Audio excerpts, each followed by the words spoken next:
we start our next session. Our next session is precision emission monitoring, compliance to credibility, and reliability to sustainability. And to present this topic, we have Dr. Pritesh Shah, Director, Prima Equipments India. Can we have a big hand for Dr. Shah? Let's have a big hand for Dr. Shah. Good morning, everyone. The most crucial things which is nowadays the talk of the town, we say, is the talk of the nation. We every day hear about the AQI. That is, the term is very famous about air quality index in India. So everybody talks. Thanks to the capital of nation who says that the highest pollution in Delhi. So there was a brief little bit about what we talk about monitoring. You know, a lot of my senior colleagues and the authorities, they talk about the monitoring. Now the question comes about the compliance. So we comply. There is a government rules. They have a guidelines that this has to be met. This is a way you have to install in industry or in an ambient in the colonies. Other is credibility. So you have a compliance. You focus on compliance as the rules we met to the rules of the Pollution Control Board and MOEFCC. But the credible data is still in a question mark, where a lot of seniors are sitting here and the stalwarts are sitting here, those who are part of the framing that guidelines. Another is reliability to sustainability. Now I always talk about, a lot of seminars happens about the sustainability. I always have a small question, it's a less gathering, but I have a small questions. What is the main ingredient for the sustainability? To achieve the sustainable data or sustainable results, what is the main ingredient into that? If I'm not wrong, it is in data. See, if I want to draft in some policy for another 5 years or 10 years about the air pollution mitigation, I need a good data. Now today, if I'm specialized into the air pollution monitoring equipment, so I can talk about only that part in this. So today, maybe after the implementation of the continuous emission monitoring system from the source emission of the various chimneys of the industries, after 11 years, Sir Kamatra sir is there, is a guru, but only thing is, are we having reliable data where we can say that this was an issue and this is the line of action for another 10 years India must have. So the question is, we started implementing the installations of monitoring, but at the simultaneously, we could not do it, the validation part or the data, right data creation part into that. It has always been doubted. So I'll be sharing my experience in another 15 minutes about my experience of, we started working of developing and testing laboratory and getting our product tested. Because when I manufacture product, I have a doubt that is how I validate my product. So we started with a small chemical analysis lab and it has grown to the world's second facility. India must take pride of having this facility in India. But I'll be sharing my product when we send for testing. What are the critical things was involved that I'll be sharing here. So the content of discussion, I'll be going about the importance, thought process, then importance of quality and reliability, overview of quality assurance, key components of comprehensive CEMS system. I hope everybody is aware about the CEMS term, continuous emission monitoring system. In India, we call OSEMS also, online continuous emission monitoring system. Internationally, it is called automated measuring system, AMS.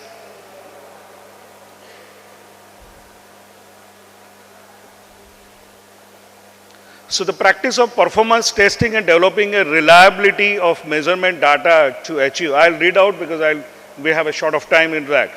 Achieve a sustainable quality and continuous flue gas and dust emission monitoring system for the operator. In today's industrial area, sustainability has become an inseparable part, as our Prime Minister says, that ESG has to be a part of every industry. Across the globe, industries under the mounting pressure to control their pollution. Governments, a lot of agencies are working on that. Now the question, like I always question myself, Kamyotra sir knows that I always question to the people, The installing a continuous emission monitoring system is just a first step, I always says. It is not that you are able to control the pollution. You are just measuring the pollution, and the step of the measuring pollution is the next step is how you can control. So that you need monitoring equipment at two places. One before installation of your controlling equipment and another after the controlling. Hence you can have a proper efficiency measurement of your air pollution control device. So the display numbers, but the data lacks credibility. Means all the government agency, includes the NERI, knows that this is a major task and the challenge for every government organizations, those who are involved into this part. So proper compliance must be supported by clear implementation guidelines and verified against the accreditation, certification standards and established a quality assurance method. India doesn't have Bharat standards, BS standard, doesn't have any standards for testing of this monitoring equipment. So since 2013, by the guidelines of MOEF, CPCB, entire industry, fraternity and all the manufacturing technocrats, they are following the EN and US EPS standard. So the standards are EN 14181, 15267-3, 15259 and the US EPS CFR methods. These are the standards which are followed by Indian technology provider as well as the compliance regulators. This framework will mandate quality assurance level 1, 2. This is the terminology which comes under the EN standard of 14181 into that. And annual surveillance test and the relative accuracy test, the RATA of US. These frameworks will ensure corrective action such as a standard of quality assurance level, limit of detections, defining percentage of emission limit value at 95% confidence. I always say that your data should come out this. But is it reliable or not? This is always question is part. So the quality and reliability, CM system performance regards to these are the standard 14181, 15267, 15259, 13284 and the RATAs others. The most important here in this entire standard is how big certification product you have from the world, international market. If you don't follow the EN 15259, none of the system is considered as a legally installed or a certified installed. I hope sir will be agree to me that point. But in the last 14 years, 10, 12 years, 13 years in India, we have focused on number of installations rather than on the quality of installations and the rightness of the installations. So while obtaining, so TUV and AMCET was nobody's knowing before 2012. So the regulator says that your product has to be TUV AMCET certified, then only you must install into the industry for the monitoring of source emission. So we come to know, okay, this is the standard. So people were running about the certified products. All obviously India doesn't have any agency to certified or neither testing laboratory since last 13 years of now. So everybody imported the equipments and started installing. Now the biggest challenge comes there. I will come on the next slide. So while obtaining a TUV and AMCET certificate for your installed CMS system is a significant milestone. Yes, you pay a lot and you get an international product. Relying on that solely on this certification is insufficient for ensuring long-term performance and compliance. So we forgot that last underlined word and we started importing. Regular testing and adherence to standards like EN 14181, 15267 RATAs are essential for maintaining the system reliability, validation and sustainability. So what are the benefits? And like we talk about importance of this task. One is a continuous performance reliability. Reading is not enough. Is the readings are performing well? Are they correct? Unfortunately, as on date also, India has only one laboratory, those who have a facility of the Indian International Accreditation since 2021. However, it has been not recognized by the government or regulators, hence it has been not been used by the industries into that case. So still though मेरे पास certified equipment है तो वो certified हो गया. So The CM system meets the performance standards, that's performance reliability. Regular testing, particularly as per quality assurance level 2, annual surveillance test protocols or maybe a RATA protocols need to be followed. And the question is, once certified equipment, once you buy a certified equipment, the certification remains valid only and only at every 12 months it has undergone the annual surveillance test as per the certification standard of the European standard 14181. If not, your equipment after 12 months is as good as non-certified equipment. So you can't rely on the data. Your main purpose of having that is lost. Validation and compliance. So the standard ensures that the systems continues to provide accurate and reliable data. The sustainability, obviously I talk about the data makes a lot of effect and importance by developing the sustainable policies. So initial certifications comes at quality assurance level 1, which is as per 14181 and 15267-1, 2 and 3. Periodic quality assurance level test, I'll come on to a simpler chart next slide. The Qual 2, which has to be done every 5 years, annual surveillance test has to be conducted mandatorily after every 1 year. Relative accuracy is the RATA if you are following an US EPS standard then. So, to ensure the quality and reliability, standard testing equipment, drift and linearity check, and systematic assessment and verification. This is very important. Now, this is very important word. Sometimes as a technocrat, I feel very guilty of being in India sometimes. But I feel proud also, okay, my country has 5,000 years of culture and they will change. Sometime my country will change. That's what I feel. So what happened? It became a business of emission monitoring, and my seniors are sitting here, maybe he can deny to me my point. When I say TUV and AMSAT certified, the people started getting an analyzer. You know, the Make in India and Made in India. Before Narendra Modi, our beloved Prime Minister, started with the Make in India, we are very proudly saying the Made in India, you know, where my brains was used. Make in India has made that I hired the technology, I prepared the assemble, put my sticker, and I start selling. The third thing this multinational followed on the name of certification product, which was backed by the regulators, is that they say that we make the product made for India. So the certificate is of European certificate and the product comes is made for India, which is actually not.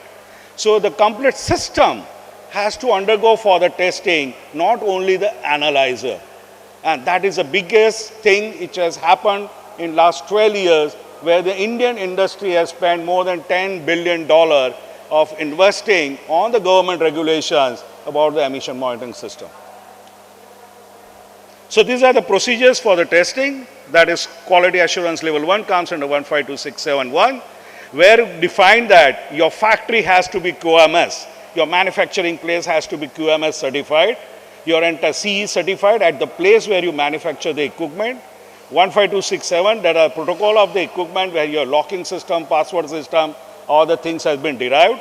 And third is then actually performance testing at the laboratory. There are almost 10 to 12 crosses are there. And the field test where the two identical systems to be installed in the chimney of certain level of pollutant, and 90 days has to be tested into that, and then it has been considered as an go for the tested equipment.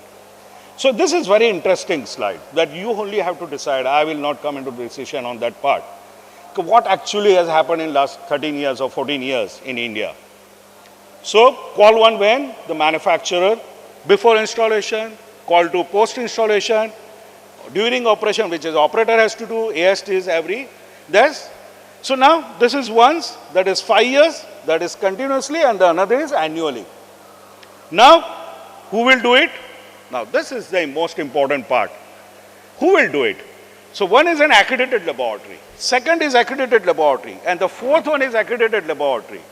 Now, do India has any accredited laboratory for the testing facility as per the EN 15267, 14181, which is we called as a TUV or AMCert certified. Since 2021, there was no. After 2021 is there, but it is not been, industry is not able to utilize. The reason is it has not been recognized by the regulators or the Ministry of Environment and Forest. These are the standards and these are the clauses. So just think of, I bought a TUV AMCert certified product from Europe, USA or wherever. After that, 1 year compliance I have to do, so I will remove the instrument from my chimney. I will send back to the Europe because there is TUV Relent is the only laboratory in the world who has an accreditation for testing of this. Am I doing or the industry is doing? No. And your certification becomes invalid. That standard says, I don't say. So these are the few clauses which I already discussed, that what is called the requirement is. These are the clauses. This makes your system, monitoring systems, validated, complying to the performance standard into that. So these are the all tests on the field test, this test to be conducted. So why I was talking about 15259, because it's an homogeneity test. मैं chimney देखा, chimney पे probe लगा दिया, 2400 industry Delhi NCR में बोला कि PM लगा दो 2 महीने में. Okay, more than 1500 industry doesn't have a chimney there. As a technology provider, if I have to give the installation, I have a 200, 150 mm of diameter of chimney and I have to install the PM probe there. It is next to impossible. It is just for it's a festival. I'll use this dais to use a word. This is a festival we do. And so this is a 15259 is a test of 3 days, isokinetic, as per US EPA CFR 40, where you define the homogeneous point of the surrounding chimney and you install that probe, then only your certification remains valid. So the benefits, obviously the data is reliable, accurate, providing insight into the process efficiency. You have efficiency of the process, reducing the production cost and many things. Hardly people talk about the process optimization while using the CEMS system. If I'm measuring SO2, NO2, oxygen, maybe particulate matter, definitely I can make money out of installation of this because I can have a process optimize my ESP, back filters, FGD. I can optimize based on this monitoring, but the concept of need to be developed for that amongst the industry. This is all to talk about the RATA's testing. So currently there are only 2 facilities in the world. The regulators are here. If I have anything wrong, the people were knowing that National Physical Laboratory UK is still a laboratory for accreditation. Sorry, 6 months back, NPL UK has lost its accreditation for the Qual 1 testing or EN 14181, 15267, and it has been announced when I was just giving a speech to the Slovenia International Conference. The NPL senior person says, yes, Pritesh, you are right, we have lost the accreditation. We don't have. So people may be knowing that NPL UK, I have tied with the NPL UK and I'm taking the NPL UK. No, NPL UK doesn't have that affiliation now. But it's a proud for your India. Hardly we take pride for our own nation development, but we must take that for the benefit if you want a good future of sustainable future for environment. So there are only 2 laboratories in the world now. One is in Germany, another is in India since 2021. Entire ministry, entire pollution control board chairmen, all the regional and the state pollution board chairman and member secretary knows about this since last 3 years into that. But hardly they are working on that. So this is a proud moment for us. We as an Indian manufacturer, we got a first equipment in Asia where we have an AMCert certified product, because as we don't have any facility in India to have a certification, we have to go to the AMCert UK to get it certified, and it took 5 years. So any questions from reliability to sustainability. Thank you so much for patience listening. If you have any questions, I'm here to answer that. Thank you so much. Thank you so much, Dr. Shah. Dr. Shah, before we take your questions, we'll request Sir to kindly felicitate you. Please, we can come and the dais in the center. Can we have a big hand for Dr. Shah? Sanyal sir, if you can please felicitate Dr. Shah. Thank you so much.